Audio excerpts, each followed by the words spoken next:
Welcome to Winds of Whimsy. If you've been following me, you know I have been on a roll with taking simple, unexpected objects and using mixed media to give them a story that you can add to your decor. I used the Victoriana mold to create the tiny birds and the Apothecary Labels stamp for the stamped letters.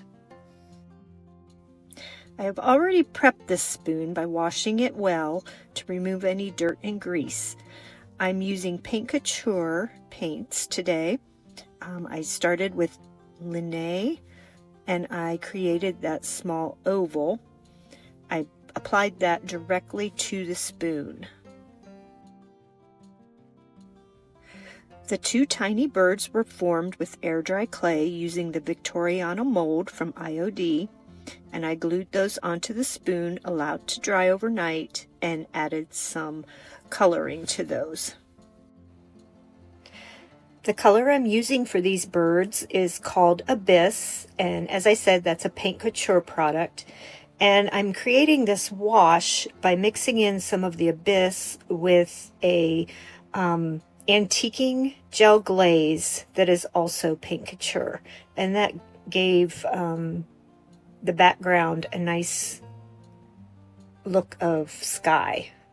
Seems similar to sky, which was what I was going for. A tiny nest was formed using some green Spanish moss glue, and I thinned that down with a little water, pushing this into a small cup and allowing that to dry helped it to form the nest.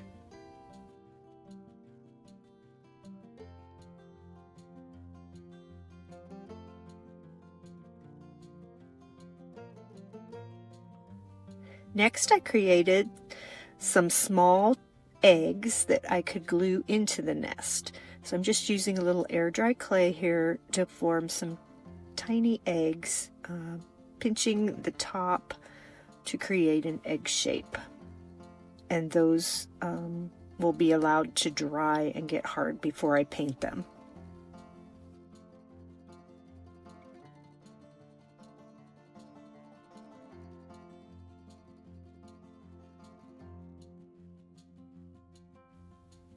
Okay, my nest has dried in this little cup, so I'm going to take it out and just try to flatten it out just a little bit to create a nice shape that I can glue onto this spoon.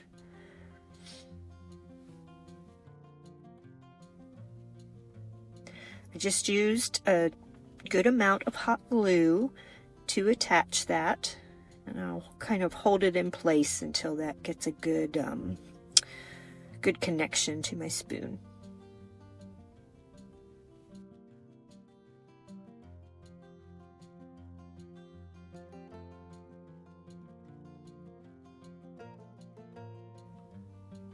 I'm using Paint Couture Linnea again to paint my tiny eggs. They're nice and sturdy now that they've dried overnight. I'm just adding this light blue color like you would find on a robin's egg. I'm going to start with that, and then I'm going to use a darker blue called Abyss, and I'm going to thin that down with some water and put some speckles on those eggs also. So my birds, I have also used Abyss on the birds and to create some nice dark color on those birds.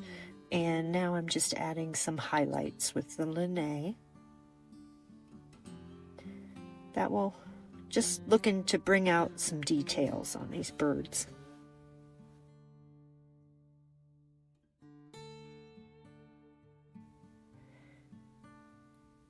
I found that my nest felt like it was too bright of a green. So I am taking this vintage moss Paint Couture paint and just applying that lightly over the top of the nest to try and soften that color a bit. Paint is a wonderful tool. It will always allow you to change the color of the objects you're working with to suit your style.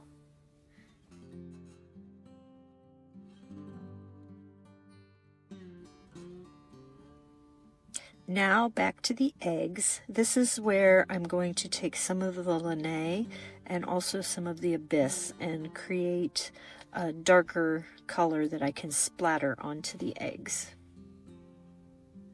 I'll thin that down and then just take my thumb across the paintbrush to create some splatters.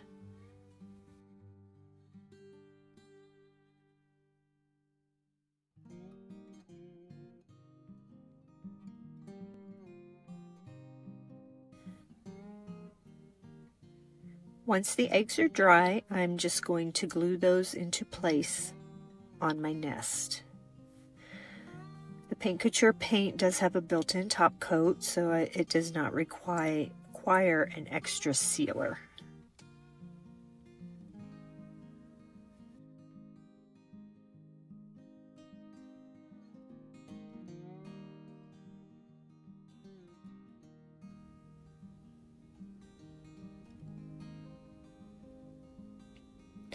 I'm going to use the Apothecary label stamp and this small font that comes in it to create the word fly and stamp that onto my spoon. I'm also using the IOD ink in China Blue. The word fly can be a gentle reminder to chase your creativity wherever it leads.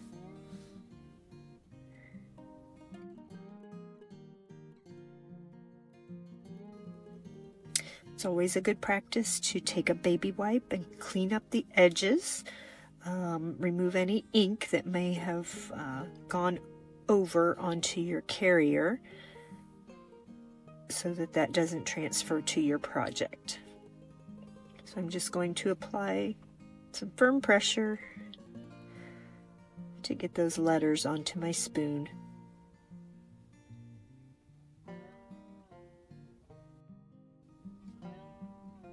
I love the spring feel this is taking on. I am so ready for spring this year.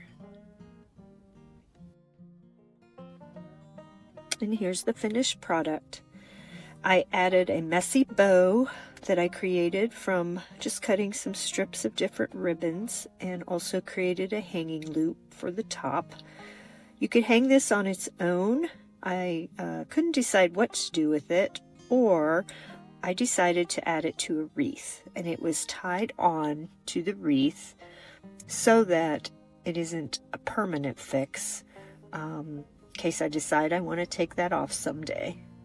But here you'll see me playing with the wreath form. I just tied this onto the grapevine, and then I have some different greenery that I'm going to hot glue into my grapevine.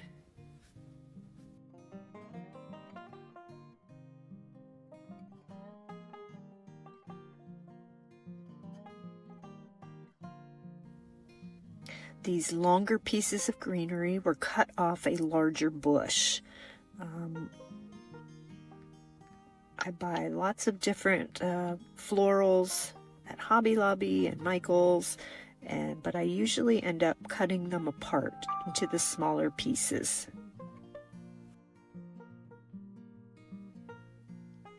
So here you'll see me bending the stem. I like to do that on all my florals that have a wire stem. This just helps to make them look more natural. It's kind of a little bit of a pro tip when you're working with florals and greenery. Always be sure to give them a little bend where you can. It helps to separate the florals away from some of the leaves that might be attached, and just gives them a softer, more natural look. And I'm just continuing to add these blue flowers to add a little blue highlight, to pick up on the colors in the spoon.